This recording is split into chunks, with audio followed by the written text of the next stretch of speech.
Halo guys, kembali lagi dengan saya Jack. Di video kali ini Jack akan membahas sebuah film action mantul bin mantap yang membuat kalian akan melotot dan terkejut-kejut. Film ini berjudul Expendables 4 yang dirilis pada tahun 2023. Film ini disutradari oleh Scott Walk dan dibintangi oleh Jason Statham, Iko Uwais, Tony Jaa, dan masih banyak aktor keren lainnya. Jadi di film ini mengisahkan Bernie and the kawan-kawannya yang harus menghadapi sekelompok penjahat kelas kakap yang ingin memicu perang dunia ketiga. Gimana kisah selanjutnya? Mari kita simak bersama.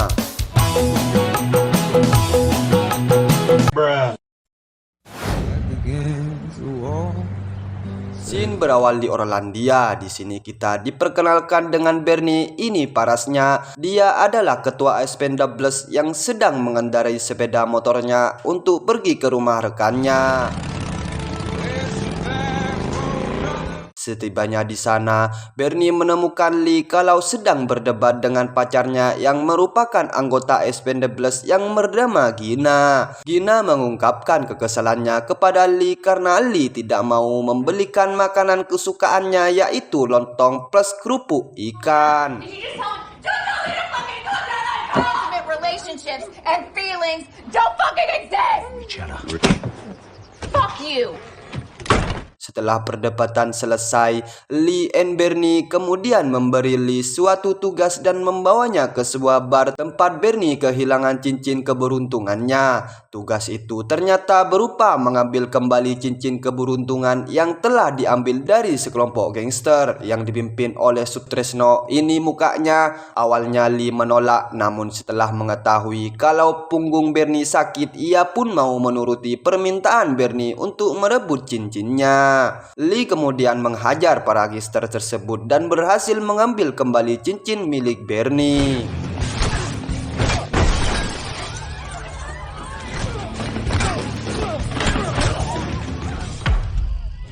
Scene lalu berpindah ke Libya, tempatnya di sebuah pabrik kimia yang dulunya milik Gaddafi, di mana sebuah tim tentara sedang melindungi Jenderal Fazen dan keluarganya yang memiliki senjata mematikan di dunia. Awalnya suasana di pabrik itu tenang-tenang saja, namun tak lama kemudian beberapa tentara tiba-tiba terbunuh dan disusul dengan ledakan dari helikopter tempur. Penyerangan itu ternyata dari sekelompok tentara bayaran yang dipimpin oleh Harto Rahmat.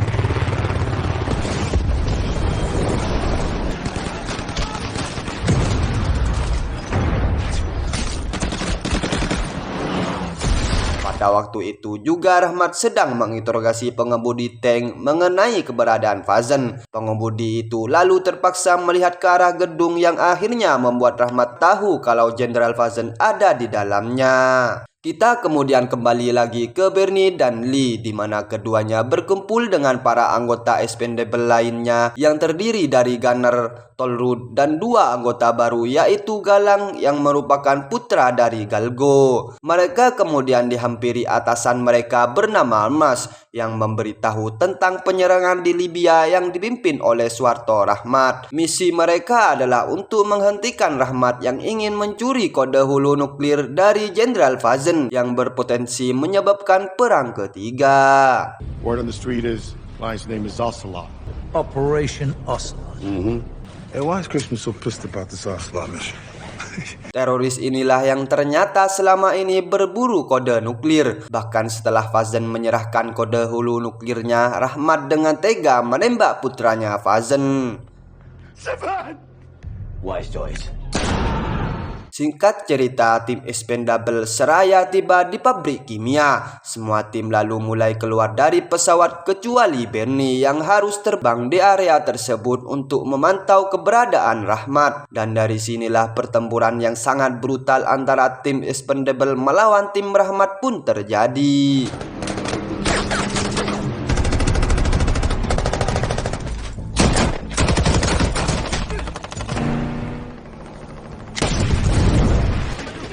Fire in the hole, fella!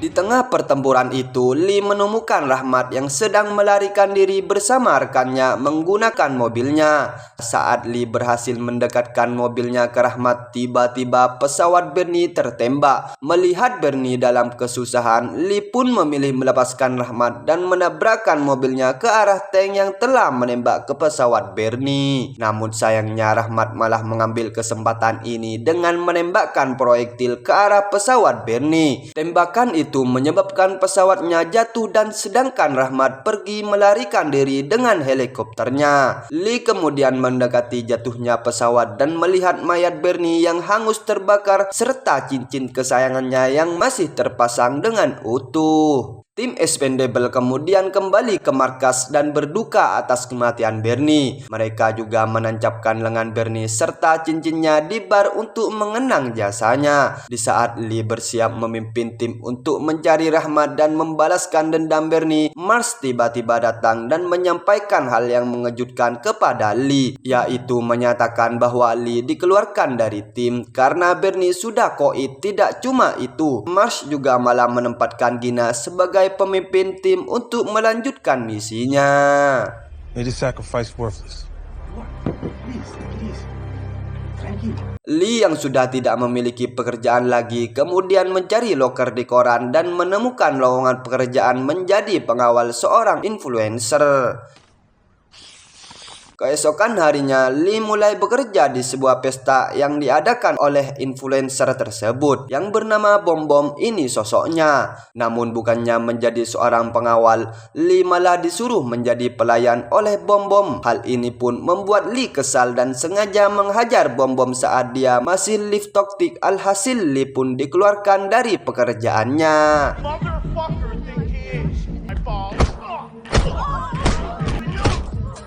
Di malam harinya, Lee sengaja pergi ke rumah Gina dan tak sengaja menemukan file rahasia tentang Ocelot. Di saat itu juga Gina datang dan menjelaskan bahwa file tersebut baru saja diterbitkan setelah Bernie mati. Menyadari ada yang tak beres, Lee pun ingin ikut dengan Gina ke dalam misi nanti besok. Namun Gina menolak yang pada akhirnya membuat Lee kesal dan greget ingin meremas-remas gunung kembarnya. Dan ya, terjadilah pertempuran antara Manuk Cicakrowo dan Keong Racun.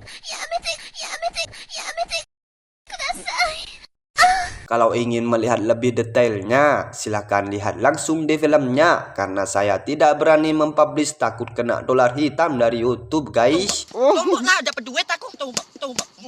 Gina setelah berfotosintetis, Lee meminta Gina untuk membawa belati milik Bernie, sehingga jiwa Bernie akan selalu ada di dalam tim Expendable. Namun di pagi harinya setelah Gina berangkat, Lee langsung melacak Gina melalui belati Bernie yang ternyata sudah diisi GPS oleh Lee. Gina kemudian memimpin Expendable yang kini memiliki anggota baru yaitu bernama Lars. Mereka melakukan perjalanan ke situs hitam CIA untuk bertemu atasan mereka yang bernama Russo. Sementara itu, Lee tiba di sebuah pantai di Thailand untuk mencari seorang pria yang bernama Ombek yang merupakan mantan teman Bernie. Ketika Lee pergi ke dermaga, ia tak sengaja melihat perahu berlogo Expendable yang artinya perahu itu milik desa. Ketika Lee hendak mencuri perahu itu, ia dihentikan oleh seorang pria yang ahli dalam Muay Thai. Namun pria itu langsung sedih ketika Lee mengatakan bahwa Bernie sudah koat di tangan penjahat. Mendengar hal ini, pria itu pun mengungkapkan identitasnya sebagai Ombek dan akhirnya mau membantu Lee membalaskan kematian Bernie. Barney should have his revenge.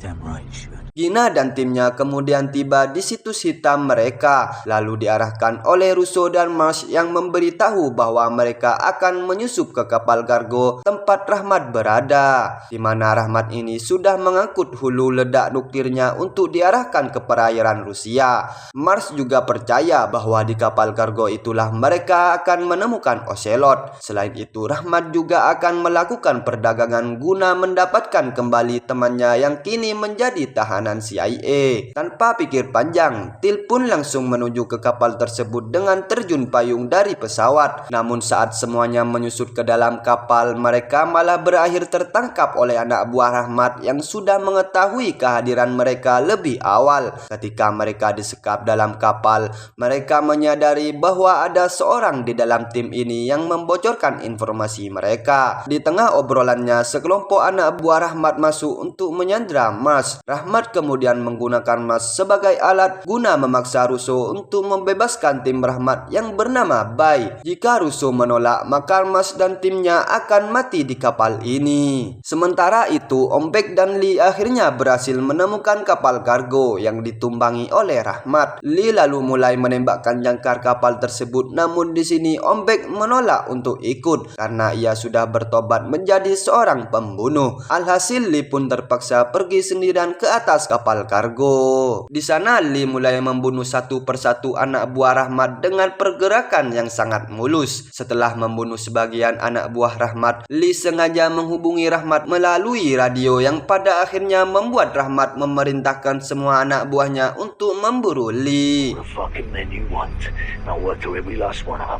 Di dalam pertempurannya melawan penjahat, Lee tak sengaja melihat bom nuklir yang nantinya akan diledakkan di perairan Rusia. Lee kemudian beralih ke sebuah ruangan di mana ia terkepung oleh dua bebengus Rahmat, tetapi untungnya Lee melihat sepeda motor dan langsung menggunakannya untuk melarikan diri ke atas kapal. Setibanya di atas, anak buah Rahmat malah dibuat kucing-kucingan oleh Lee. Namun anak buah Rahmat ini sangatlah banyak dan terus bermunculan dari segala arah sampai akhirnya datanglah superhero kita dan mulai membantu Lee melawan para bebengusnya.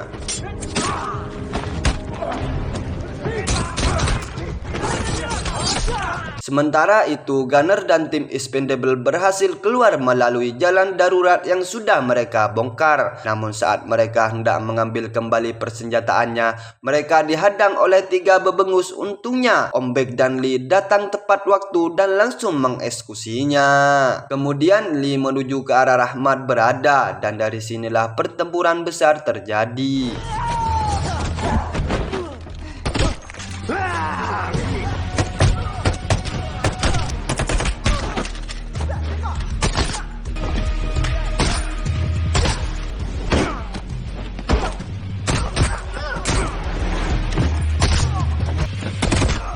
Di tengah pertempuran, Tollwood ditusuk oleh tangan kanan Rahmat. Hal ini pun membuat Ombek bekerja sama untuk menendang tangan kanan Rahmat tersebut hingga jatuh dan koit. Sementara itu, Lee berhasil menemukan Rahmat dan pertarungan antara keduanya sangatlah brutal. Di dalam pertarungan itu, Rahmat terlihat sangat kuat dan memiliki kecepatan dalam menyerang. Namun karena peran Rahmat adalah penjahat, ia pun akhirnya koit juga di tangan Lee. Sebelum meninggal, Rahmat mengatakan kalau dirinya tidak punya kode hulu ledaknya dan kode itu ada pada bosnya, yaitu Ocelot. Di saat itu juga anggota Expendable membawa Bai untuk pertukaran tahanan. Namun di saat itu juga Marsh entah bagaimana menembak mati Bai dan dari sinilah terungkap bahwa Marsh adalah Ocelot selama ini. Marsh kemudian mengaktifkan nuklirnya dan membuang detonatornya ke dalam lautan sehingga tidak ada lagi yang bisa menonaktifkan nuklir tersebut. Menyadari hal ini, ia pun membawa semua timnya ke perahu Ombek. Namun saat giliran Lee mau masuk kapal, ia malah memutuskan talinya dan memilih untuk membalikkan kapal agar tidak meledak di perairan Rusia. Lalu Lee pergi ke ruang kendali untuk memutar balikan arah kapal. Hal ini pun membuat Marsh marah. Ia langsung memerintahkan anak buahnya untuk membunuh Lee. Akan tetapi gak lama kemudian tiba-tiba semua anak buah Marsh diledakkan oleh helikopter yang belum tahu siapa pilotnya. Marsh yang kini sendirian lalu menantang Lee untuk berduel. namun sebelum keduanya berduel, Marsh lebih dulu ditembak oleh helikopter yang ternyata dikendarai oleh Bernie yang masih hidup. Bernie kemudian membawa Lee keluar dari kapal dan setelah itu menembak kapal tersebut guna untuk menenggelamkannya. Bernie mengungkapkan alasan dirinya memalsukan kematiannya, yaitu untuk menarik Ocelot keluar dari persembunyiannya. Pada waktu itu juga bom nuklir meledak dan akhirnya berhasil mencegah terjadinya Perang Dunia Ketiga. Great spending time with you again. Singkat cerita, tim Expendable kemudian kembali ke markas untuk merayakan kembalinya sang legenda, yaitu Bernie. Lee kemudian bertanya kepada Bernie siapa mayat di pesawat tersebut, dan Bernie mengatakan itu adalah anak buah Rahmat yang ia sekap sebelum ia terbang. Tamat ending yang sangat di luar nurul. Ya, seperti itulah alur cerita film The Expendable 4. Semoga kalian terhibur dengan alur cerita yang Bang Jack bawakan. Mohon maaf jika ada kesalahan dalam penyampaian. Pelajaran yang bisa kita ambil dari film ini yaitu jika ingin dimemanusiakan manusia, ya kita harus memanusiakan manusia. Jika manusia tidak memanusiakan manusia, maka kita jangan memanusiakan manusia. Jika ingin bertambahnya manusia, kita harus rajin-rajin bercocok tanam dengan manusia. Ya, semuanya harus manusia-manusia. Seperti biasa, beli ondel-ondel kok malah beli ikan teri. Cakep. Saya dari ondel-ondel, saya dari channel Fari Movie ingin mengundurkan diri.